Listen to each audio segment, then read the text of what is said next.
Quem é Jair Bolsonaro? Tenho 63 anos de idade, fiquei 17 no Exército Brasileiro, estou no 7º mandato de deputado federal. Tem uma história, obviamente, né?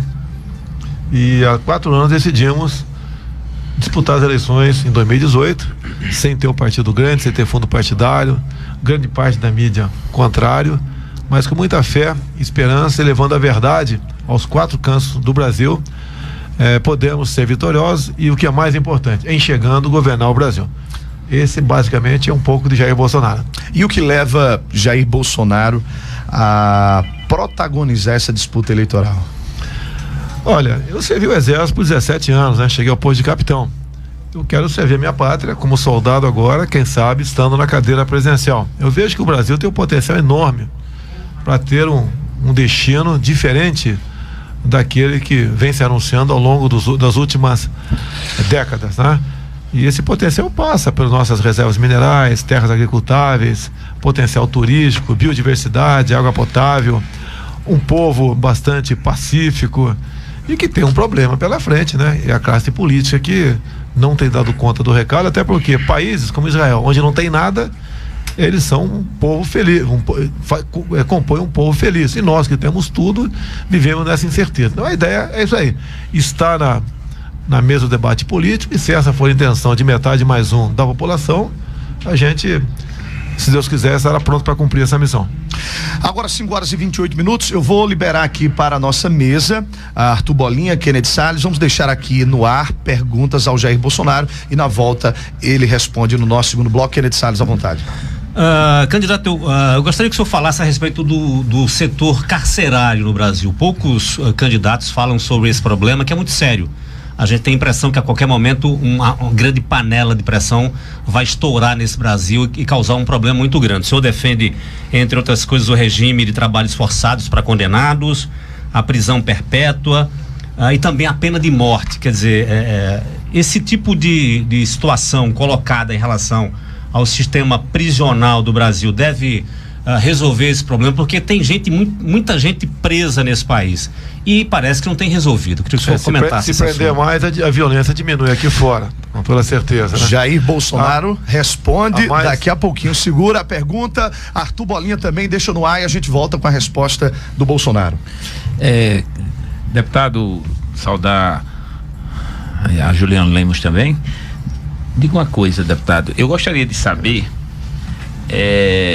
eu sou empresário e sou dirigente classista, e tenho visto muitos elogios à pessoa que você escolheu para comandar a economia de um futuro governo seu,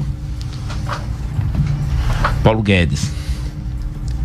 Mas, diante daquilo que Paulo Guedes pensa, daquilo que Paulo Guedes defende ao longo de sua história, né, das suas convicções econômicas, a gente percebe que o que ele defende hoje, de certa forma, é um pouco diferente daquilo que o deputado Jair Bolsonaro, ao longo de sua atuação enquanto parlamentar,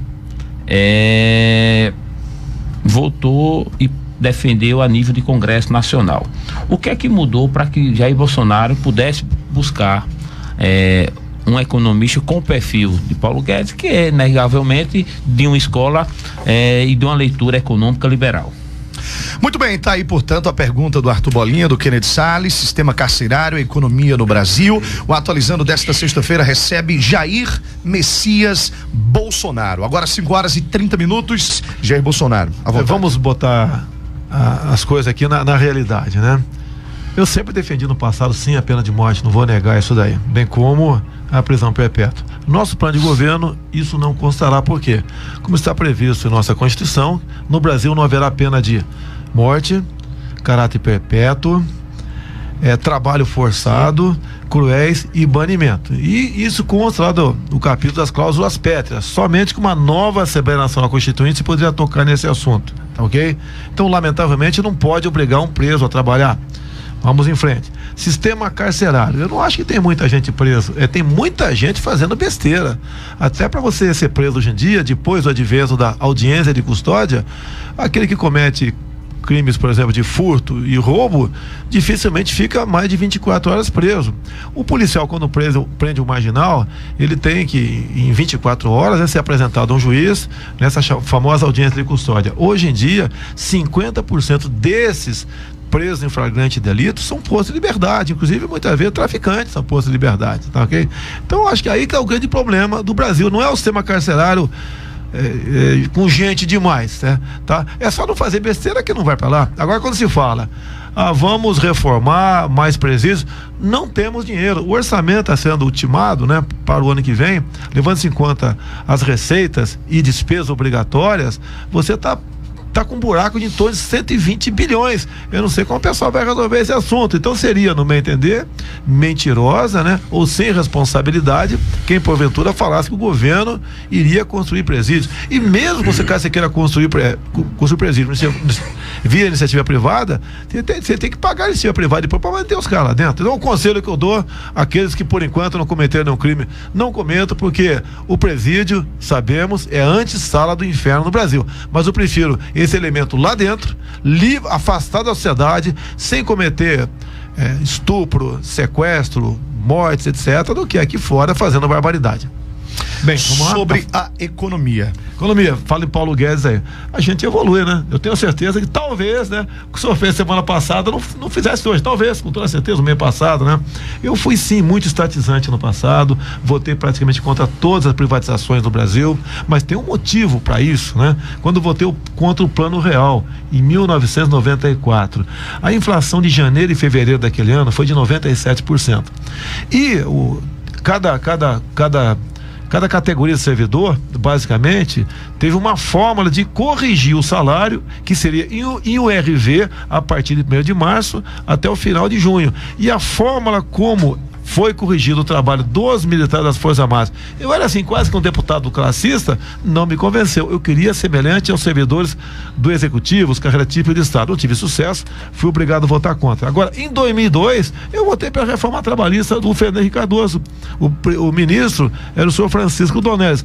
Paguei um preço caro, quase não fui reeleito, porque que foi jogado junto à sociedade que eu votei para acabar com o 13º, fundo de garantia, hora extra, entre outras coisas, que não era verdade. Tanto é que esses direitos, na mesma circunstância que se encontra aqui a questão da pena de morte, trabalho forçado, lá naquele artigo 7º da Constituição, são cláusulas pétreas também, só pode ser modificados via Assembleia Nacional Constituinte, que não aconteceu naquele tempo. Essa flexibilização é o seguinte: você poderia, em vez de pegar 30 dias de férias, de acordo com o seu interesse, pegar 10 agora, 10 no mês que vem e 10 no final do ano.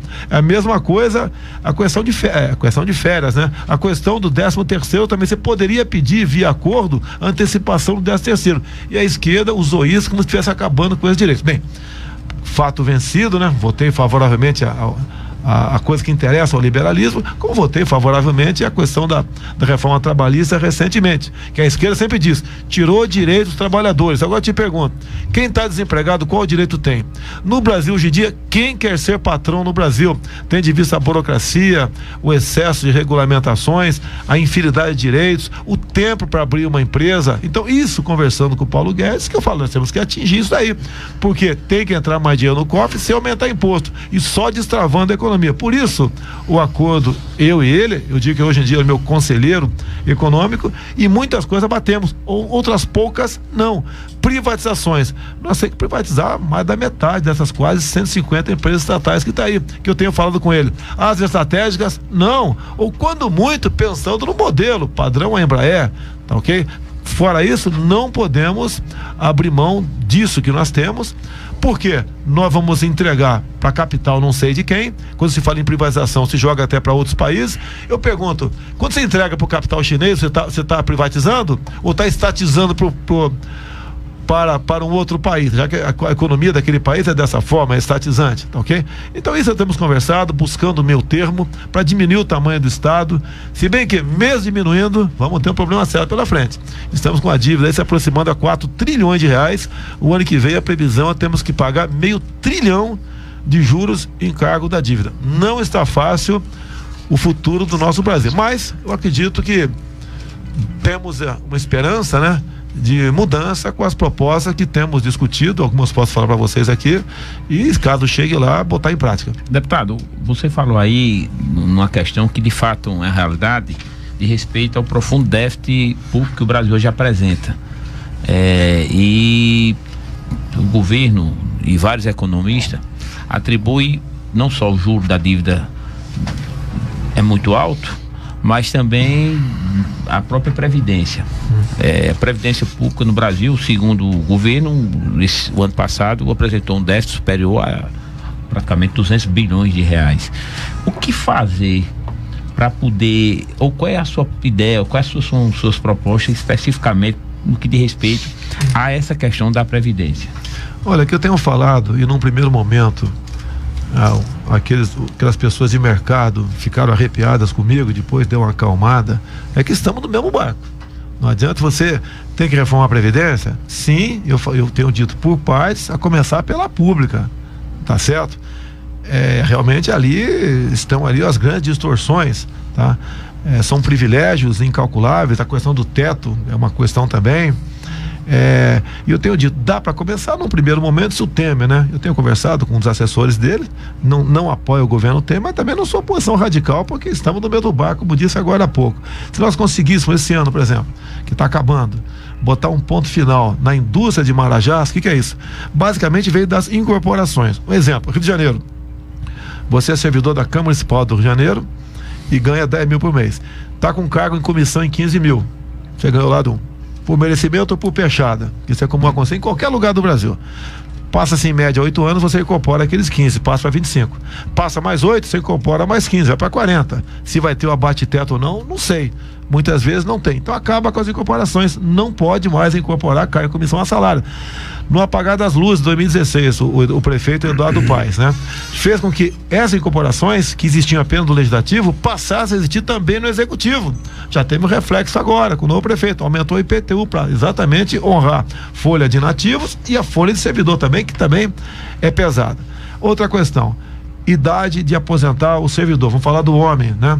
60 de idade, 35 de contribuição. Vamos passar para 61 e 36. E deixa o futuro presidente continuar as mudanças. Como minha mãe sempre dizia, né? Remendo novo em calça velha não dá certo. Quando o Temer, que na verdade foi Henrique Meirelles, homem do mercado, né, apresentou essa proposta da reforma da Previdência, eu estava no Piauí e falei que essa reforma não passaria. Eu estava com a Atlas do IBGE do meu lado. Expectativa de vida no Piauí, 69 anos. Quando você bota 65, aí que nós sabemos que parte da população não tem um conhecimento adequado do que acontece nessas questões, né? Já começou a ser um trabalho enorme dizendo que todo mundo ia se aposentar no cemitério. Então, se você fizer devagar, você não dá margem à oposição criticar e você vai fazendo os ajustes paulatinamente. No tocante à Previdência, nossa, que todo mundo recebe aí, é combater fraude, que tem bastante no Brasil. Mas, deputado, eu queria que o senhor comentasse sobre a sua opinião a respeito desses inúmeros partidos que existem no Brasil, mais de 30 siglas partidárias. O senhor próprio já participou do PP, PFL, PRP, PDC. Os 9 partidos. 9 partidos, não é? Assim. Quer dizer, a maioria desses partidos se consta que são, na verdade, legendas de aluguel. O que o senhor pensa sobre esse sistema? Olha só, se eu não pudesse mudar de partido, eu não seria candidato a presidente.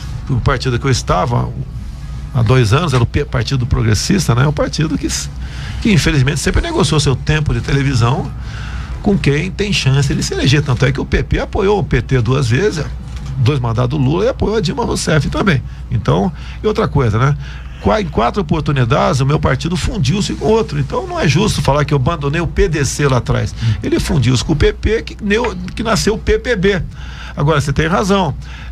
Por ocasião das eleições desse ano, foi uma briga lá no parlamento, inclusive, né? O partido que não atingiu a cláusula de barreira, ou seja, fazer um deputado em pelo menos 9 estados e ter, se não me engano, 1,5%, sim, dos votos do Brasil, ele deixa. O deputado vai continuar com o mandato, mas não vai ter fundo partidário nem tempo de televisão. Acredito que nós devemos passar para 12 partidos, de 30 mais ou menos, passar para 12 a partir do ano que vem. Já é uma grande melhora essa questão. Aquele sistema americano de 2 partidos não seria o ideal, na sua opinião? Muito pelo contrário. Objetivo? Eu acho que é muito pelo contrário. Nos Estados Unidos você pode concorrer como avulso a presidente da República, também, né? Seria o ideal, no meu entender, isso daí. Avulso, né? E eu não teria problemas, né? Porque foi aos 45 do segundo tempo que nós conseguimos, junto ao Luciano Bivac, de Pernambuco, né? A possibilidade e a garantia de me dar a legenda para disputar as eleições no corrente ano. Agora, a grande reforma política você não vai ter nunca. Você não vai querer que o pessoal faça araquiri lá. O como presidente não defenderia essa reforma? Não adianta você defender. É a única questão que o presidente nenhum defende, tem como defender, que bate no interesse pessoal de cada parlamentar, até dentro do próprio partido, não é questão fechada. Cada parlamentar vê as suas condições, se vão ser melhoradas ou não, por ocasião de futuras eleições, e vota daquela maneira. Ô, deputado, me diga uma coisa. Tem solução, cara. Falando dentro dessa linha que o senhor colocou, o senhor falou sobre algumas questões que são causas pétreas e falou especificamente sobre essa reforma política. Não seria, de repente, pensar em algum momento numa nova Assembleia Nacional Constituinte, não, para que a gente pudesse, com base nisso aí, de fato, fazer uma Constituição que a pudesse atender, né, a realidade e os interesses do Brasil, porque existem várias amarras que a Constituição traz, inclusive algumas delas como causa pétrea, e que dificulta demais o Brasil avançar naquilo que eu acredito que precisa o país avançar. Qual a sua leitura sobre isso? Você tem razão, tá? Eu acho que isso aí tá no bolso do colete da gente, talvez, né? Enxergando, partir para isso daí, porque realmente é quase ingovernável você tratar cuidar do Brasil com essa condição. Você pode ver, quando se fala a questão do combustível, que deu essa crise agora com os caminhoneiros aí, o pessoal aponta para o governo federal. Tem a sua parcela de responsabilidade? Tem. A questão dos pedágios, da montagem eletrônica, que virão uma indústria, condições de estrada, roubo de cargas. Mas quando você vai na questão de impostos, né? Quem está com a maior fatia de impostos são os estados. Os estados passaram sem ninguém falar em estado no momento agora. Você vê no Rio de Janeiro, eu sei que caminhão é movido a óleo diesel, ok? Rio de Janeiro, cada litro de gasolina que você bota no teu carro, você paga R$1,60 de ICMS. É uma coisa extorsiva, abusiva, inimaginável, né? Chegar a esse ponto que chegamos aqui, a ganância por parte do governo federal, estaduais e municipais nessa questão. Confesso mais uma vez, mesmo a Assembleia Nacional Constituinte, você vai ter dificuldade, porque quem é que vai compor, né? Quem serão os integrantes? Virão pelo voto. E quando vem pelo voto, né? Essas pessoas têm uma profunda ligação com os entes federados. Não estou dizendo que não tem solução. Nós vamos buscar talvez isso daí. O que não podemos é continuar fazendo exatamente a mesma coisa como está sendo feito ao longo dos últimos 30 anos. O senhor liderou uma luta para aumentar os salários dos militares, não é? Sim. E isso causou muitos problemas, obviamente. Sim, com relação ao salário de um professor primário, por exemplo, que pega a criança ali, um professor do estado, do município, o senhor entende que os professores merecem ganhar melhor também? O senhor defenderia essa tese? Olha, o salário do servidor municipal que trata é o prefeito, né? Na realidade, o salário do professor estadual são os governadores, tá? E eu lutei sim no passado sozinho, o único militar dentro da Câmara, no universo naquela época não era 513, eu acho 503 se eu não me engano, e tive sucesso em 1992. Tracei uma estratégia, liderei, tivemos via lei delegada, que ninguém quase sabe o que é isso, foi um caso raro que aconteceu, né, desde a nova república, onde o parlamento chegou a ponto tal, dado o que eu fiz, sim, tá certo? O Congresso deu poderes ao Executivo decidir a questão salarial não só dos militares das Forças Armadas, bem como dos servidores civis. Tanto é que nasceu a tal da GAN naquela época, gratificação de atividade militar, e a tal da GAI, gratificação de atividade executiva. Tivemos sim um salto no nosso salário no passado, tivemos sucesso nisso, liderei isso daí, e fui reconhecido com mandato sucessivo. Logicamente, o tempo foi passando, eu deixei de ser um deputado exclusivamente classista e passei a ampliar o nosso horizonte de atuação dentro do parlamento. Com relação ao salário de um senador, de um deputado, enfim, você acha que o justo o salário nosso pelas condições salariais do Brasil, é um salário além da realidade. Não é só isso. Eu posso te falar tudo que o parlamentar tem, não tem problema nenhum, né?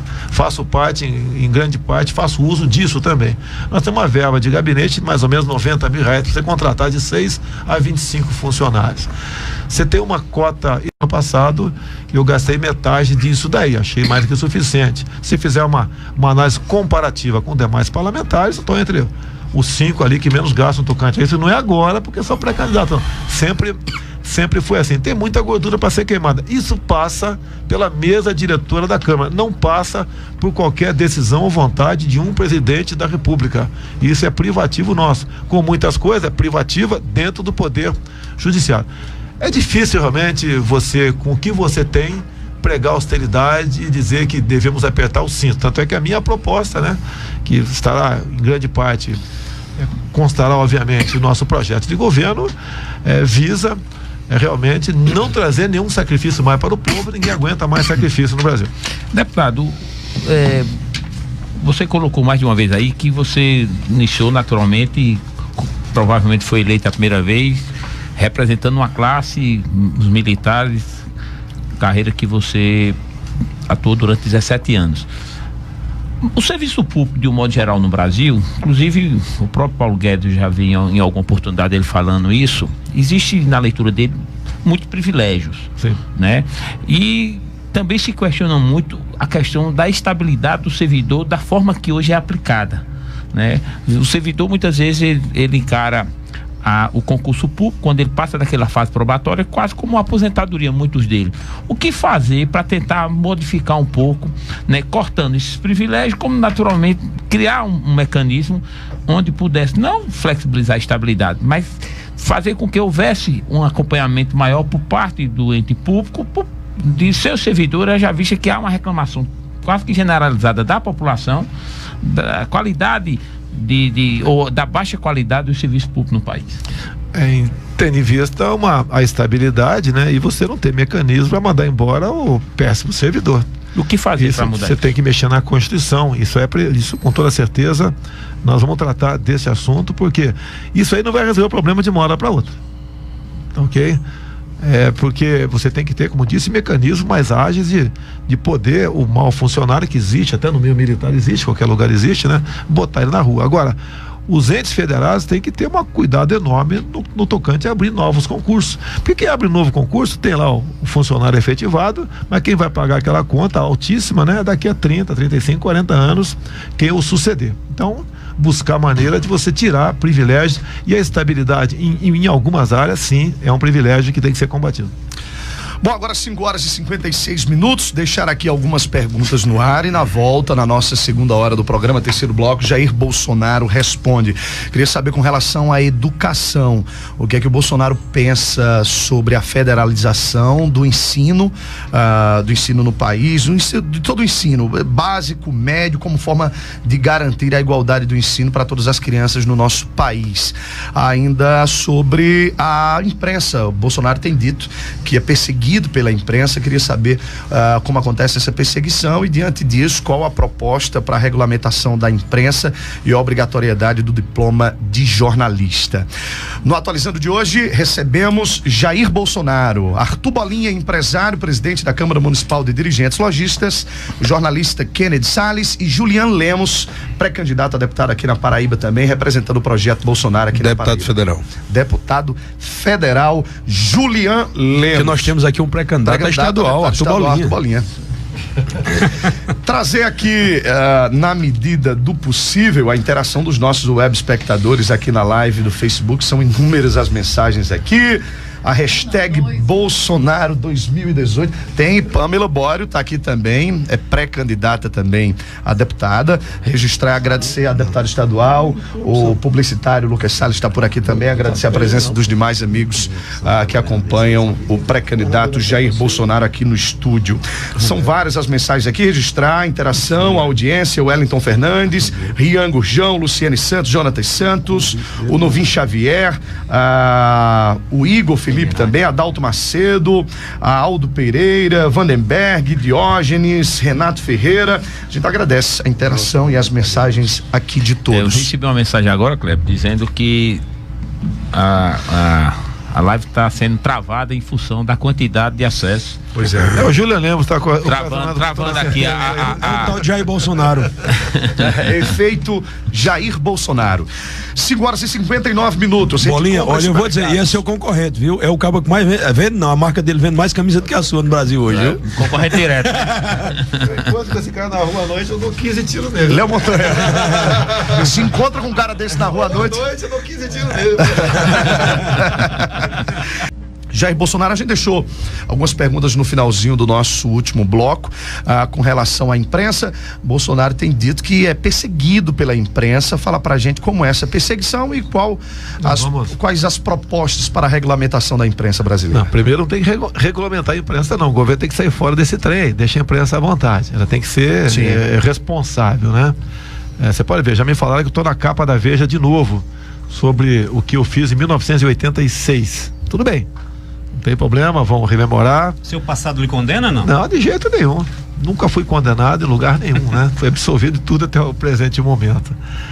Você pode ver, fala de imprensa. O jornal foi de São Paulo, dia 10 de janeiro desse ano, esteve num distrito de Angra dos Reis. E lá tinha uma funcionária minha, sim, ganhava em torno de R$1.400 por mês. Não acharam a funcionária, o local de serviço dela, e eu fui rotulado como ter uma empregada funcionária fantasma. No dia seguinte, entrei em contato com o gabinete, né? E a minha funcionária, desde o dia 23 de dezembro até o dia 22 de janeiro, de acordo com o boletim administrativo da Câmara, estava de férias. E fui rotulado e tenho que explicar em tudo quanto é lugar que aquela funcionária não era fantasma, tem de vista o boletim administrativo da Câmara. A Folha se retratou? Não. A Folha também citou uma mansão minha lá, que alguns avaliaram da imprensa em R$10 milhões. Imediatamente botei para vender por R$1 milhão. Ninguém quis comprar, que ninguém é maluco, tá ok? Lamentavelmente a Folha não mostrou dessa vez a fotografia da casa que eu tinha, que tenho ainda na Vila Histórica de Mambucaba. Outro problema é que eu tenho que me explicar. Fala também que eu pratiquei o nepotismo, o que é comum quem é casado aqui, onde encontrou seu marido, sua esposa, né? Geralmente é no local de trabalho, na rádio, é na igreja, às vezes quem vai no campo de futebol, na torcida organizada, né? Eu encontrei a minha esposa lá, a segunda e última, né? Se Deus quiser, dentro da Câmara. Ela já era empregada da liderança do meu partido, e 2 meses depois que nós nos casamos, e aguardando o documento da Câmara, né? A Câmara nos informou que não tinha nada demais ela continuar empregada lá, porque ela já era funcionária quando eu casei-me com ela, mas mesmo assim, em comum acordo, resolvemos ela pedir demissão do serviço dela.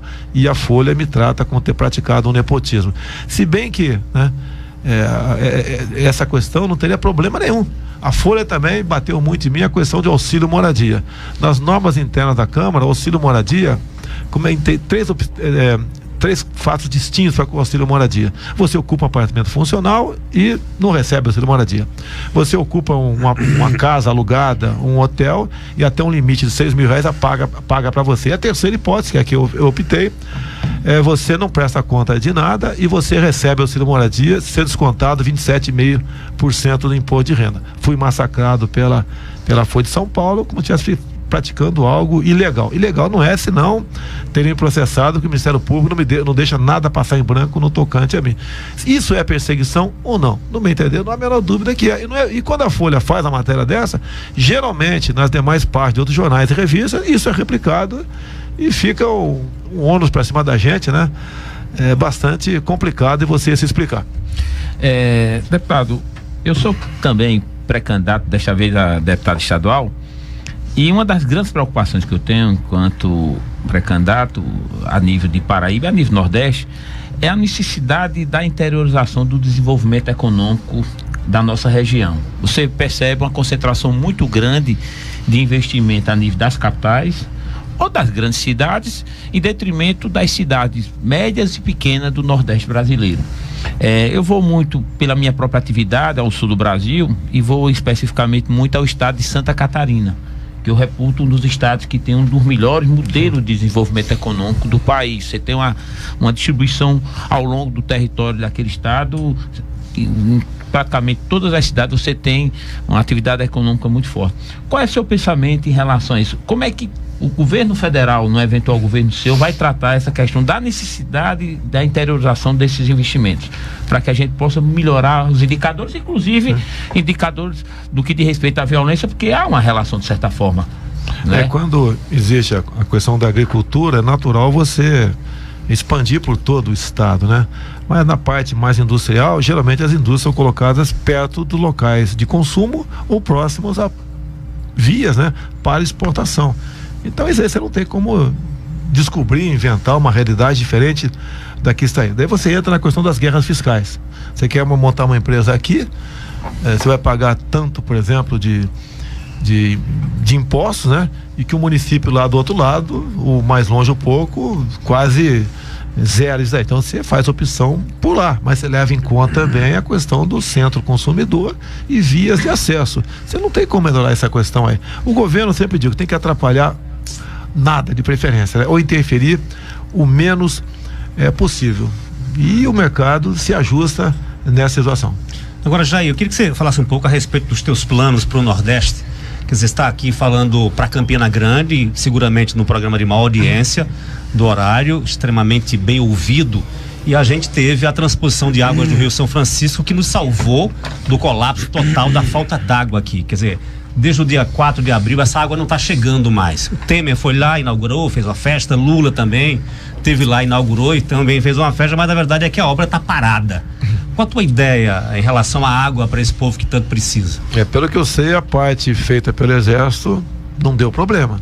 As outras partes apareceram algum tipo de problema. O Rio São Francisco é perene, ele dá suporte a essa vazão, à necessidade, sim ou não, tá?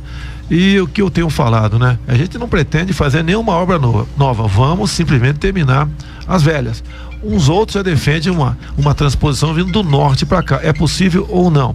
O Exército tem, por exemplo, tecnologia para tirar água de poço profundo, tá? Geralmente a água é salobra, você tem que dar o devido tratamento. Por coincidência ou não, uma jovem engenheira recém-formada pelo Instituto Militar de Engenharia conseguiu botar na prancheta, está em via de sair da prancheta para a realidade, uma tela de grafeno. O que essa tela faz? Ela dessanaliza a água do mar ou água salobra. Mas essa menina está onde? Por falta de oportunidade do Brasil. Está na Inglaterra. Talvez, né? Se efetivando a tela de grafeno, nós viemos importar a preço de ouro. Por outro lado, quando você fala em agricultura, a precipitação pluviométrica lá no estado de Israel é menor do que o semiárido nosso. Lá eles têm uma agricultura pujante. Eu fui lá ver como é que, em parte, uma passagem bastante rápida, ficamos lá uns 10 dias, mas o israelense, ele quer fazer parceria conosco. O Israel foi abandonado no governo do PT, tanto é verdade que no último ano do governo Dilma Rousseff, ela aceitou as credenciais do embaixador indicado por Israel para cá. E eu tenho não só uma simpatia, bem como uma consideração e respeito muito o Estado de Israel, gozo uma profunda amizade com o atual embaixador, que inclusive é um tenente-coronel do Exército, né? Que é embaixador aqui, e cada vez mais que nós conversamos, nós temos muito a trocar entre nós. Nós temos recursos minerais, né?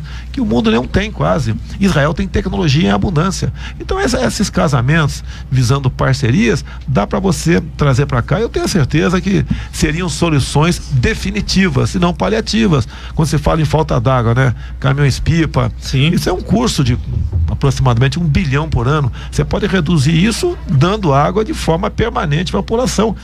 Com essa tecnologia do Exército, com essa parceria por parte de Israel no tocante à agricultura. Olha só, Israel, como disse, né? O terreno lá é menos fértil, chove menos do que aqui. Eles conseguem a sua segurança alimentar, eles exportam para a Europa. Eu não vou nem dizer que o semiárido nosso tem que exportar ou possa exportar, mas com toda certeza dá para garantir uma alimentação saudável para toda a região. Você implantaria isso aqui? Porque muito já se falou nisso também, mas implantar nada.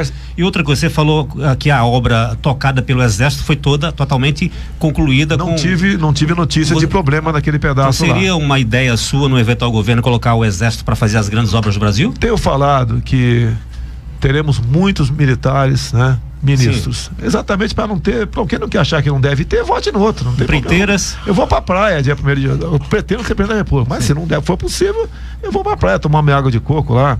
Inclusive outro problema, né? Nós estamos importando pasta de água de coco da Indonésia para ser hidratada aqui. Muito tem chegado aqui no Rio Grande do Norte, aqui do lado. Isso é uma vergonha para nós. Estamos importando banana do Equador. Com todo respeito, você sabe que banana dá em quase qualquer lugar do Brasil. Por que isso? Dá um programa de televisão contigo aí. Mas temos exemplo lá fora, o primeiro mundo, né? Muitos países querem fazer negócio conosco, mas não é fazer a exemplo que a China está fazendo. A China não está comprando no Brasil, a China está comprando o Brasil. Um exemplo bem simples. Vamos supor que você tem um galinheiro, seja uma pessoa humilde e vê hoje um galinheiro no fundo da tua casa. E você vende diariamente ali umas galinhas, uns ovos. O dia que você vender teu galinheiro, você não vai ter a certeza, a garantia de comer ovo cozido no dia seguinte. Vai depender de mim que comprei o teu galinheiro. E o Brasil está fazendo isso. Está fazendo do seu território um verdadeiro galinheiro ao entregar a capitais de fora, em especial os chineses, empresas, né, subsolo, terras agricultáveis, se avoluma aqui a possibilidade de já começarmos a vender terras agricultáveis para estrangeiros, e a China está em primeiro lugar porque eles têm dinheiro em abundância, e nós vamos acabar sendo não só inquilinos de nós mesmos, bem como perder a nossa garantia e a nossa soberania dessa forma de fazer negócio com o mundo. Bem, voltando ao feijão com arroz que interessa para nós aqui. Parcerias são muito bem-vindas, tem muitos países, como tive na Ásia há pouco tempo, estive no Japão, estive na Coreia do Sul, estive em Taiwan, que eu sei que aquele conflito com a China, mas tudo bem, estive lá conversando com o pessoal, Israel, Estados Unidos. Dá pra gente, por parceria, fazer bons acordos, porque nós temos muita coisa que o primeiro mundo lá fora não tem mais. Tem uma pergunta aqui do doutor Diogo Flávio, por favor. Eu ia fazer uma pergunta justamente sobre isso. Quem seriam os parceiros internacionais preferenciais no futuro governo Bolsonaro? A gente tem visto essa aproximação do senhor na visita que o senhor fez ao pessoal lá no Japão, essa visita a Taiwan, a visita a Israel, a sinalização com relação à retomada de um diálogo mais intenso com os Estados Unidos. Seriam esses realmente os blocos que o senhor buscaria conversar no plano internacional? Olha, o plano internacional nosso, ao longo de 13 anos do PT, foi muito pelo viés ideológico. Tá certo? Acho que ninguém tem dúvida disso aí. Quanto mais você abrir o comércio na forma de bilateralismo, eu acho que é muito melhor para nós. O cartão de visita, você disse aí, o sul da Ásia, ok? Estados Unidos, Israel. Não pude ir na Europa, apesar de ser convidado por algumas autoridades lá, e não podendo ir para lá. A questão de 2 meses, fui convidado para um almoço onde 15 embaixadores de vários países compareceram, me sabatinaram por aproximadamente 3 horas, e eu demonstrei para eles o que eu quero. Eu acho que se você conseguir fazer isso daí, você tem como fazer um Brasil realmente que proporcione felicidade ao nosso povo, que esse é o objetivo final nosso político, é dar felicidade à sua população. Deputado, o programa Minha Casa Minha Vida, ele é um programa que obviamente demonstrou ao longo dos anos que é um programa que de fato é um sucesso. Ele não deixa de ter dado uma resposta extremamente interessante a milhares de famílias que não tinham perspectiva de ter sua casa. Sim. Mas houve várias mudanças nessas regras, mais recentemente no que diz respeito à faixa de 1,5, e que essa faixa dificulta demais a entrada de empresas de menor porte. Existe da parte do deputado alguma ideia ou alguma mudança no que diz respeito a esse programa Minha Casa Minha Vida? Isso foi bastante estudado, né? Eu acredito que a melhor maneira de solucionar esses problemas, até porque a Caixa tem uma taxa de administração que está na faixa de mais ou menos 10%, de acordo com o volume de recursos, seria nós extinguirmos o Ministério das cidades e o dinheiro ir diretamente para o prefeito. E o prefeito é que vai decidir onde, quantas casas vai fazer, logicamente, né, com algumas poucas normas para que alguns prefeitos realmente não saiam muito da destinação final do recurso. Eu acho que você fica com menos um problema. Você pode ver, eu estava na mão do Partido Progressista, o Ministério da Cidade, deixaram. Houve uma briga de foice dentro da Câmara, tudo quanto é partido queria pegar. Eu te pergunto, é para fazer casas melhores e mais baratas ou para o pessoal se dar bem? Eu não precisa responder para você, lamentavelmente é a segunda hipótese, né? E jogando dinheiro diretamente para a prefeitura, além de você ter menos um ministério, o prefeito vai ser o responsável, juntamente com a Câmara, com a sua comunidade, como investir esse recurso e fazer o melhor para a sua população. Como o deputado pensa a sua relação no eventual governo seu com o Congresso? Tá. Essa pergunta aí, você até foi bastante light, né? Em fazê-la. Eu só sempre Você já defendeu o fechamento do Congresso temporariamente, não é? Faz 20 anos. Você está uma espécie de Bolsonaro paz e amor? Não é paz e amor. Não? Se você nunca se indignou com o Congresso, é um cara que está errado aqui. Você nunca pensou pelo menos? O tempo inteiro. Tá bom, então, só que eu verbalizei, você não. Se cair uma bomba de neutros hoje no Congresso lá e... né?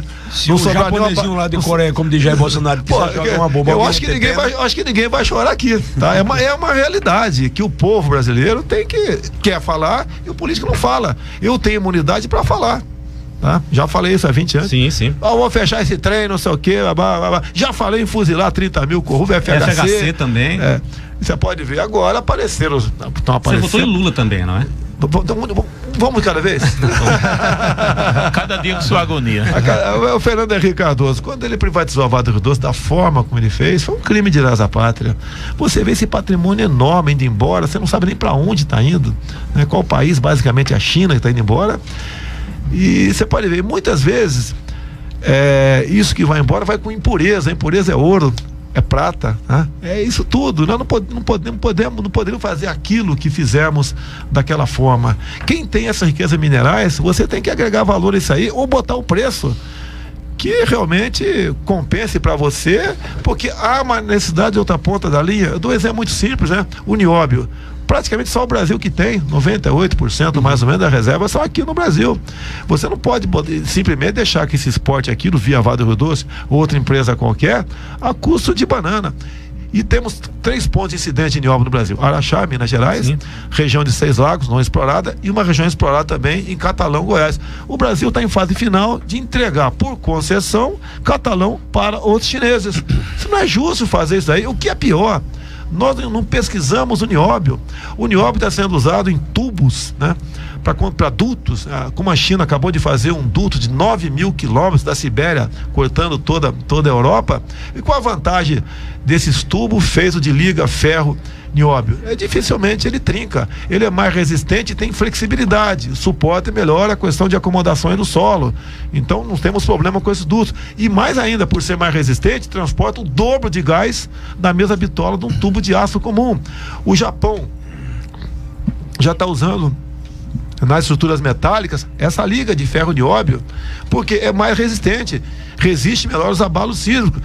A Alemanha está usando em chassis de automóveis essa questão. Existe a figura do vidro inteligente, de acordo com a quantidade de nióbio pulverizado num vídeo com chip do lado, ele regula quanto de luz e calor entra num prédio. Imagine a economia que poderia ter de energia elétrica tocante a isso. E nós não simplesmente, né, pesquisamos o nióbio. E quando eu fui em Araxá, que eu vou em todo lugar que eu começo a falar, eu fui atrás, eu reparei umas 60 bandeiras na entrada de um retão. Então eu perguntei, por que tem do Japão e não tem do Paraguai, por exemplo? Aqui é quem importa nióbio nosso. Mas eu vi, mas tem países que não, pelo que eu sei, não tem tecnologia para tal. Depois eu corri atrás, dias depois, descobri que tem países que estão fazendo reserva estratégica de nióbio, que sabe do teu potencial no futuro e do preço que pode chegar no futuro. E nós não pensamos nem em termos de reserva estratégica e muito menos pesquisar a questão do nióbio. Se você entrar na questão do grafeno, é uma coisa inimaginável, tá? A última... Agora estão projetando já um avião, grande parte é o grafeno, por ser um elemento muito leve, a autonomia vai aumentar assustadoramente dos aviões. Já se está em fase final, roupa como a tua camisa que eu estou vendo aqui, uma camisa simples, que poderia ser a prova de bala por ser de grafeno. Um fio de grafeno, por exemplo, um barbante de grafeno levanta um elefante. Imagine isso sendo colocado em prédios para subir e descer elevadores, quanto você economiza de energia, porque menos peso daquele cabo de aço tem que baixar ou subir. E outra coisa que me surpreendi na época, confesso, eu sempre gostei de física, de química, gosto muito de ciências exatas, né? Quando eu fiquei sabendo que o grafeno é o único material biplano. Para mim tudo era tridimensional, é biplano. E daí o que a China faz? Pega o grafeno, pulveriza as suas amoreiras, o bicho da seda, ao comer aquela folha com grafeno, né? O seu fio tem isso lá, e esse fio transmite energia elétrica. Você tem uma ideia, 1 grama de grafeno você cobre um campo de futebol. Isso foi descoberto em 2004. E o que é mais grave agora, para tristeza nossa, né? Eu fui na Mackenzie, São Paulo, onde se pesquisa o nióbio. É uma faculdade particular, porque o Brasil, infelizmente, deveria pelo menos estar colaborando, e não colabora. E fui no alojamento dos cientistas, e tinha lá uns 50 quartos, mais ou menos, e só comecei a ver nome estrangeiro. Ou seja, 40% dos que estão lá são estrangeiros. E daí me permitiram, eu fui na sala deles e vi uma menina afrodescendente diferente dos branquelos. Sim. Eu olhei pra cara dela, pô, a única afrodescendente que está aqui, e tinha uma cor da pele diferente daquela que você vê nos nossos negros aqui dentro. E dado momento eu falei bom dia pra ela, boa tarde. Ela respondeu boa tarde. Ela é de Angola. Quem a mandou pra cá? A China. Porque Angola foi dominado pela China. Então eles mandaram para cá para pesquisar uma menina com a capacidade, uma mente extraordinária, né? Invejável, mas eu consegui levantar isso lá meio sem querer. E do Brasil tem quantos lá? Eles pediram bolsa de estudo, então o ministro da Ciência e Tecnologia não deu. Eu pergunto a você numa boa aqui, não é vergonha não, porque eu não sabia 3 meses atrás. Qual o nome do ministro da Ciência e Tecnologia do Brasil? Eu não sei. Eu não sabia 3 meses atrás. Eu duvido aqui, pouca gente talvez saiba aqui. Acho que ninguém sabe aqui não. Como se chama? Eu vou te falar o nome dele. Mas é um homem que poderia estar no outro lugar e não nesse ministério, porque não sabe a diferença de gravidez para além da gravidade. Então esse cara não pode estar lá. É o senhor Kassab, com todo o respeito que eu tenho a O todo... ministério é muito comprido, muita gente também. É ciência, tecnologia, inovação. Não, todos os ministérios têm que Todos, não, tem. Você tem que... É igual, por exemplo, para a gente acabar com essa briga que existe em meio ambiente e agricultura, não fundir Ministério da Agricultura, Meio Ambiente e Alimentação. É um cara só lá. Porque o que está travancando, atrapalhando o nosso agronegócio aqui, e também muitas vezes aqui a agricultura familiar, é o Ministério do Meio Ambiente. Você não consegue trabalhar no Brasil, meio ambiente se mete em todo lugar. É igual parte do Ministério Público. Tem uns xiitas dentro do Ministério Público que se metem em qualquer lugar. Estão lá nos seus ares condicionados, numa boa, ganhando muitas vezes mais do que o teto, né? Simplesmente atrapalhando a vida de quem quer produzir. E por besteiras, que às vezes você atrasa 5, 6, até 10 anos uma licença ambiental, porque tem problemas junto à Secretaria ao Ministério do Meio Ambiente ou junto ao MP. Olha o exemplo, me permite aqui. Sim. Você, por exemplo, tem uma fazenda aqui que tem um córrego lá, um fio d'água lá. Você quer fazer, por exemplo, uma PCH. O que é PCH? Pequena Central Hidrelétrica. Você vai ter uma lâmina d'água de no máximo 5 hectares para poder gerar energia para você, quem sabe você vender ou dar para o seu vizinho. Você leva no mínimo, em média, 10 anos para talvez conseguir a licença. Tá ok? Talvez conseguir a licença. Por que isso daí? Porque as empresas privatizadas, né, de transmissão de energia, fazem acordos, interferem politicamente dentro dos ministérios, de modo que eles não concedem essa licença, porque para você ser obrigado a comprar a energia dele. Você tem que acabar com isso daí. Quem quiser produzir energia de forma individual, no que depender de mim, vai produzir energia sim. Bom, agora 6h30, a gente vai chamar aqui o break e voltar com o nosso quarto e último bloco, mas queria deixar uma pergunta, inclusive a gente está recebendo várias perguntas, pedir inclusive desculpas aos nossos ouvintes e web espectadores por não poder trazer todas as perguntas em virtude do tempo, mas essa semana foi votado e aprovado um projeto de lei aqui no Poder Legislativo Municipal, a nossa Câmara de Vereadores, projeto de lei que proíbe o ensino da ideologia de gênero, a distribuição do material com o tema, esse tipo de discussão no ensino. Queria saber do Jair Bolsonaro qual o seu posicionamento com relação a essa temática, com relação a essa discussão. Primeiramente, qual pai quer chegar em casa, encontrar o filho Joãozinho de 7 anos brincando de boneca por influência da escola? E diga, qual pai? Talvez exista um perdido por aí. Eu sou pai, não sei se vocês são, eu acho que pensamos da mesma maneira. Se nossos filhos mais tarde resolverem aí despertar essa paixão pelo mesmo sexo, cada um vai ser feliz da maneira que bem entender. Mas vale a pena. Você está falando com um herói nacional aqui, Jair Bolsonaro. Em novembro de 2010, eu estava andando nos corredores da Câmara e de repente vi um pessoal com uma vestimenta esquisita. Assim como se eu tivesse passado num fórum e te visse de sunga de banho conversando com o juiz. Ou na praia, o colega do lado que paretou a gravata. Algo tá errado. A Câmara dos Deputados, lugar de todo mundo, mas o pessoal estava lá que era uma festa de gala. Até perguntei, vai haver alguma parada do orgulho gay aqui na Câmara? Perguntei pro segurança. Ele falou, não, deputado, tá meio complicado aí, estão falando negócio de material escolar. Bem, resumindo, assisti um pouco a sessão, peguei as fitas, deu 6 horas de palestra, né? E eles estavam lançando lá aquilo que passou a ser convencionado junto à sociedade aqui como kit gay. Sim. Tá? Era um conjunto de filmes que eu tenho comigo, se deram mal porque eu consegui pegar tudo isso aí, né? Filmes de meninos se beijando, meninas se acariciando para passar na escola do ensino fundamental para criancinha de 6, 7 anos de idade, para ela não ser homofóbica. Olha que coisa linda, né? E eu, quando ocupei a tribuna da Câmara e bati pesado no tocante a isso daí, imediatamente eu recebi o rótulo de homofóbico. Eu acho que todos nós temos, quem não tem amigos aí, conhecidos gays, cada um vai ser feliz da maneira que bem entender. E começou essa briga lá atrás, respondi vários processos, ações na justiça, por ter defendido dentro da Câmara, ser contrário a isso daí. Bem, o tempo foi passando, né? Em parte tivemos sucesso, vi a bancada a bancada evangélica, o pessoal que era contrário a isso, e conseguimos derrubar essa questão dentro da Câmara. Mas o senhor ministro Haddad, né, da Educação na época, do PT, oficiou não só os estados, bem como as prefeituras, pedindo para incluir isso no plano decenal estadual ou decenal municipal, essas questões. E até hoje isso rola pelas câmaras municipais, pela Assembleia Legislativa, a inclusão disso daí, uma coisa que nenhum pai quer, mas essa turma essa esquerdalha em grande parte quer. E aqui, parabéns a Campina Grande, né? Campina Grande por essa decisão aí, que não foi unanimidade, né? Mas a maioria esmagadora que votou a favor da proibição. Nós, né? Qual é o patrimônio nosso? Não interessa se você é rico, se é pobre, né? O nosso patrimônio são os nossos filhos. Nós queremos que o teu filho jogue aí igual, caia menos na área, né? Mas jogue igual o Neymar, que a sua filha vai ser uma enfermeira, vai ser uma advogada, seja lá o que for, tem uma profissão na vida. E a opção sexual dela é dela.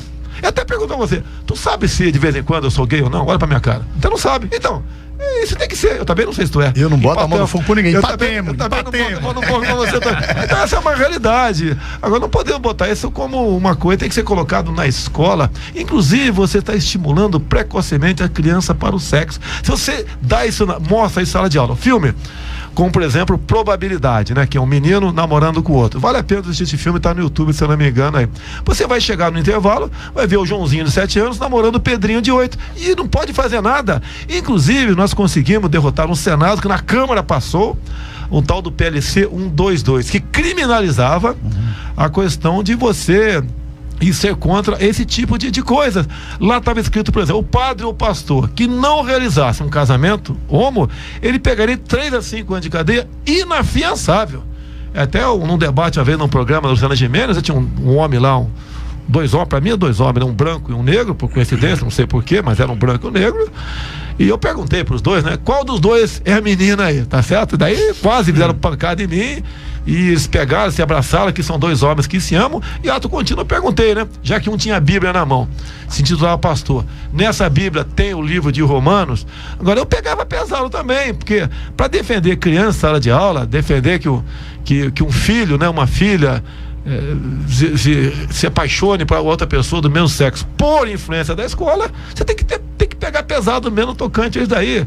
Eu paguei um preço muito alto, né, nessa questão, mas estou muito feliz porque em grande parte está tendo sucesso pelo Brasil. E se eu chegar lá, vai acabar essa palhaçada. Quem ensina sexo pro Joãozinho, pra Mariazinha, é o papai e a mamãe, ponto final. Esse é o Jair Messias Bolsonaro.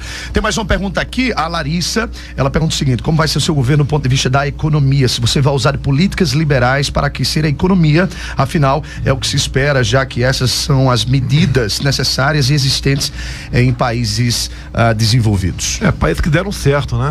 A gente evolui, não é de agora essa evolução minha para essa área também. Eu até costumo perguntar, quando o pessoal fala que eu sou estatizante, você acha que a iniciativa privada faria Itaipu Binacional? Não faria, tinha que ser os militares. Tire as obras dos militares daquele período, vê o que sobra do Brasil. Não sobra nada do Brasil. Me aponte uma grande obra do Sarney para cá, você não tem quase nada. As poucas que apareceram não problema, como por exemplo a transposição do Rio São Francisco. Liberalismo sim, tá? Temos que deixar o mercado agir por si só e o Estado agir o menos possível nessas questões.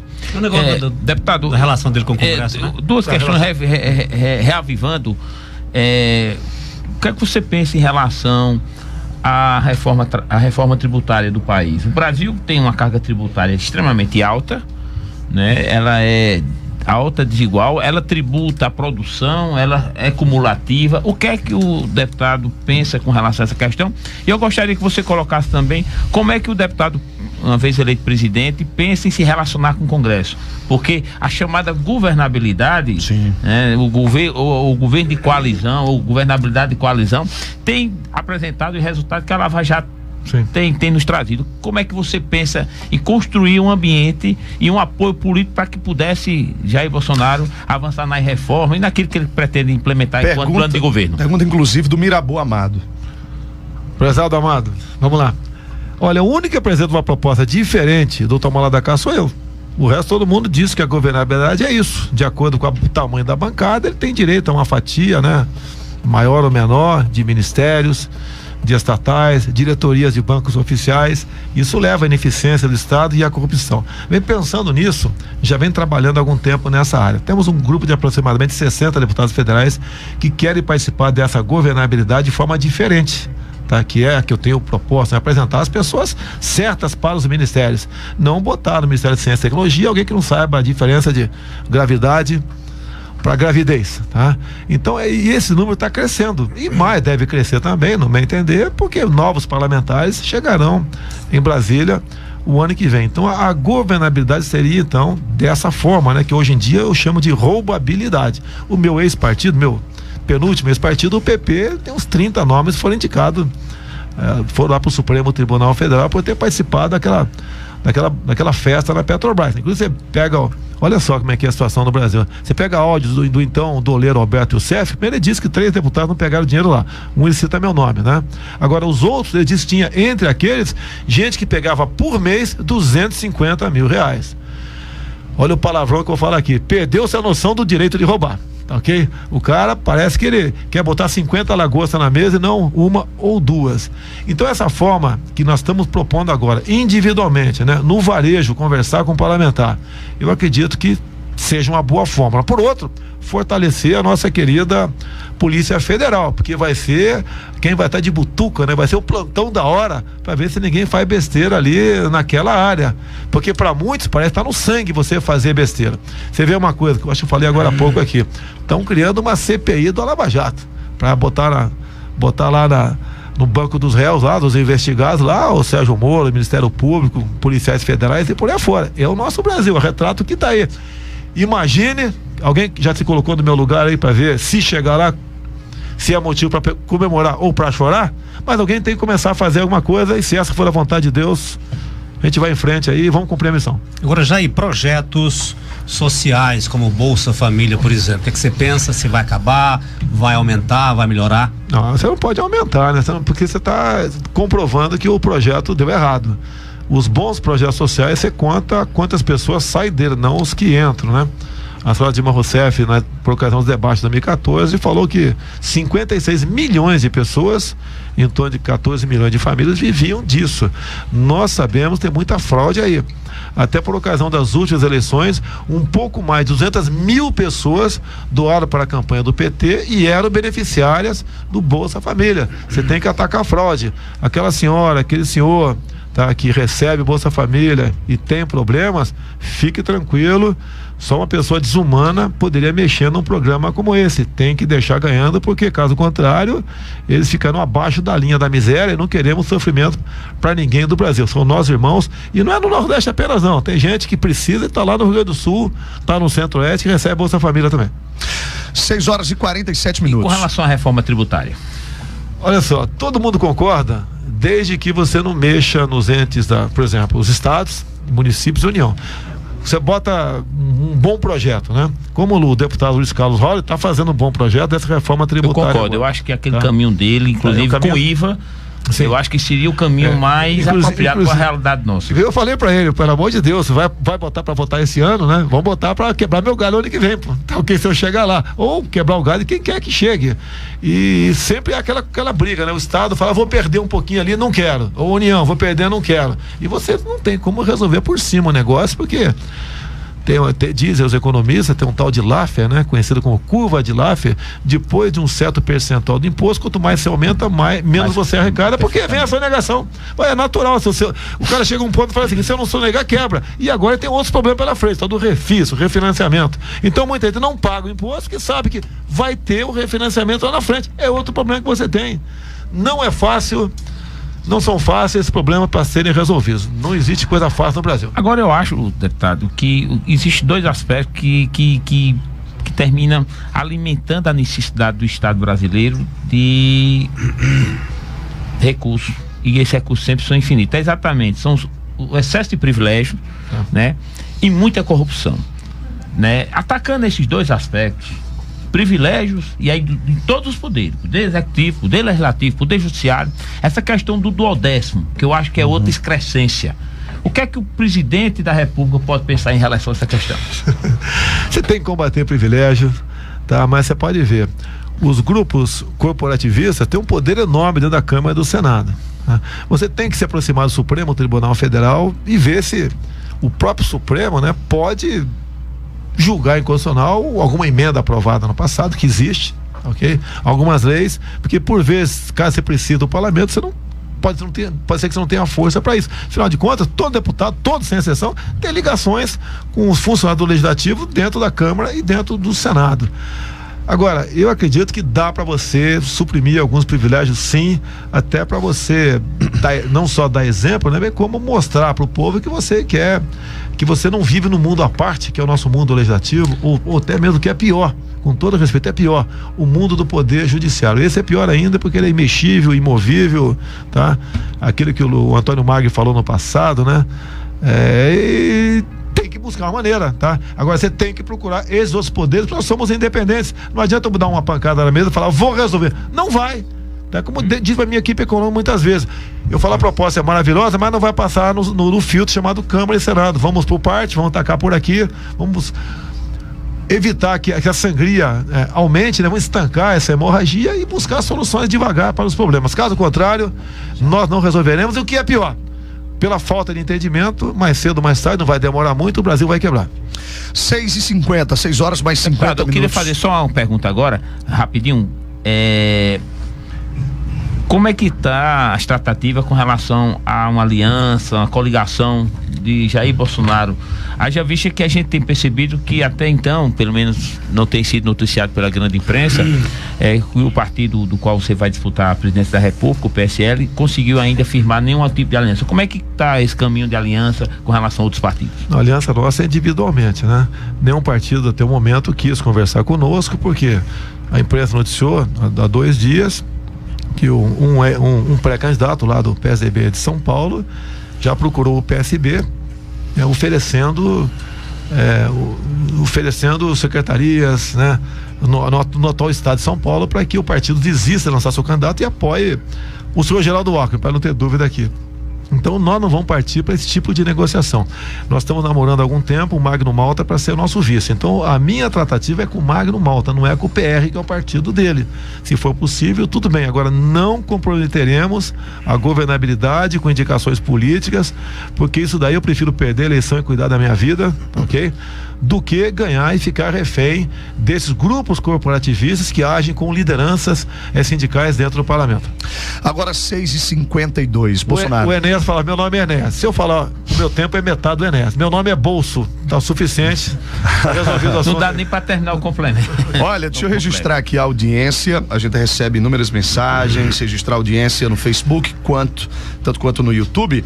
A gente tem aqui o Erivas Raida, Dilson Vasconcelos, Eude Souza, Antônio Carlos Figueiredo, Edmar Viana, Levi Pascoal, José Antônio Pereira, Tiago Emiliano, Léo Bezerra, Gustavo Henrique, Valdênio Marinho, Gustavo Nogueira, Adriano Cordeiro, Edson Pereira, muita gente, Débora Ruane acompanhando o programa. Registrar a presença do doutor Gilberto, doutora Annelise Meneguesso, Mariberto Almeida, os companheiros Altamir Felipe, nosso diretor comercial, todos aqui no estúdio. Mas para o Bolsonaro tomar o Blend 53, o melhor café do Brasil, a gente traz agora Daniel Araújo, gerente de trânsito da STTP, com as informações do trânsito na cidade nesse momento. Muito boa noite, amigos da 101 FM. Aqui é Daniel Araújo, gerente de trânsito da STTP, passando informações atuais do trânsito da nossa cidade. Hoje, por incrível que pareça, acho que foi a ressaca do jogo do Brasil de manhã, logo cedo, o trânsito apresenta sem nenhuma normalidade. Estou nesse momento aqui no Parque do Povo com o superintendente Félix Neto. Estamos verificando aqui a tranquilidade do trânsito nesse momento. Mas mesmo assim, é sempre bom e importante lembrar aos condutores para respeitarem as leis de trânsito, as normas de circulação e conduta e respeitar os pedestres. E lembrando sempre daquele velho e bom recado: se beber não dirija, né? Evite causar acidentes. Um abraço a todos. Muito bem, aí portanto as informações atualizadas do trânsito através do Daniel Araújo, gerente de trânsito da STTP. 6h54, nos restando apenas 6 minutinhos. Kennedy Salles, à vontade. Não, última pergunta, você é chamado de mito, fenômeno, salvador da pátria, Messias também não? Não, tá no nome, Messias. Salvador da pátria não, o pessoal fala mito porque talvez um dos apelidos que eu tinha, por ser branquelo e caneludo, né, era Parmito. Parmito. Talvez o mito vem daí. Você não gostaria de enfrentar Lula nas urnas, não? Olha, nós temos uma lei. A lei tem que valer para todos. Ele foi condenado em segunda instância e isso transitou em julgado. Então, na regra do jogo, tá fora. Mas tirando ele, você é líder, né? Mas não tem nada a ver. Ele fez muita coisa errada. Ele fez todos os recursos possíveis para continuar não ser condenado em segunda instância e perdeu. Tá? Se fosse comigo, ninguém estaria com toda certeza se preocupando, né? Ele errou. A lei, inclusive, é de iniciativa popular, mas foi do governo Dilma Rousseff, né? E não tem que discutir esse assunto aí não. E o TRF4 acaba de negar mais um recurso de Lula no STF. 6h55, 5 minutinhos para terminar o nosso programa. Por que o povo brasileiro deve votar em Jair Messias Bolsonaro? Primeiro que eu não posso falar em voto aqui, que estaria transgredindo a legislação eleitoral. Eu peço que o povo analise todos os pré-candidatos, a sua vida pregressa, faça o devido filtro naquilo que fala sobre aquele pré-candidato, se é verdade ou não, se ele aproxima-se de você ou não. É uma pesquisa muito boa aqui. Se você poderia perguntar para os seus pré-candidatos a questão de aborto, maconha, casamento gay, 16 anos, combate à corrupção, propósito de economia, saúde, segurança pública, porte de arma de fogo, tá? E analisar tudo isso aí e você é aquele que vai se identificar contigo, votar nesse candidato, seja ele quem for. Bom, 4 minutinhos, agradecer aqui aos companheiros que se fizeram presentes nesta tarde e noite de hoje, sexta-feira, 22 de junho. Arthur Bolinha. Eu quero agradecer a presença em nome da 101, deputado, por ter participado desse programa Atualizando, que esse programa, na verdade, ele não é um programa de entrevista, ele é um programa onde a gente conversa sobre vários temas. E no encerramento desse programa, ainda restam uns 3 minutos, gostaria que o deputado pudesse falar um pouco sobre a seleção brasileira, assistir o jogo, como é que viu o Neymar, como foi a atuação, enfim. Deixa eu falar de mim primeiro, né? Por que meu nome é Jair? Quando eu nasci, dia 21 de março de 55, o vizinho perguntou pro meu pai, né? Homem ou mulher? Naquele tempo só sabia o sexo depois que o bicho tava fora, né? E meu pai falou, é homem. É homem mesmo, né? E falou, qual é o nome dele? Ia ser Messias Bolsonaro, tendo de vista uma gestação complicada da minha mãe. Daí o vizinho falou, bota Jair, Gerardo. Por quê? Hoje é aniversário do Jair Rosa Pinto, que era o meia esquerda do Palmeiras da seleção, cujo filho mora no meu condomínio no Rio de Janeiro hoje em dia. Que coincidência enorme, né?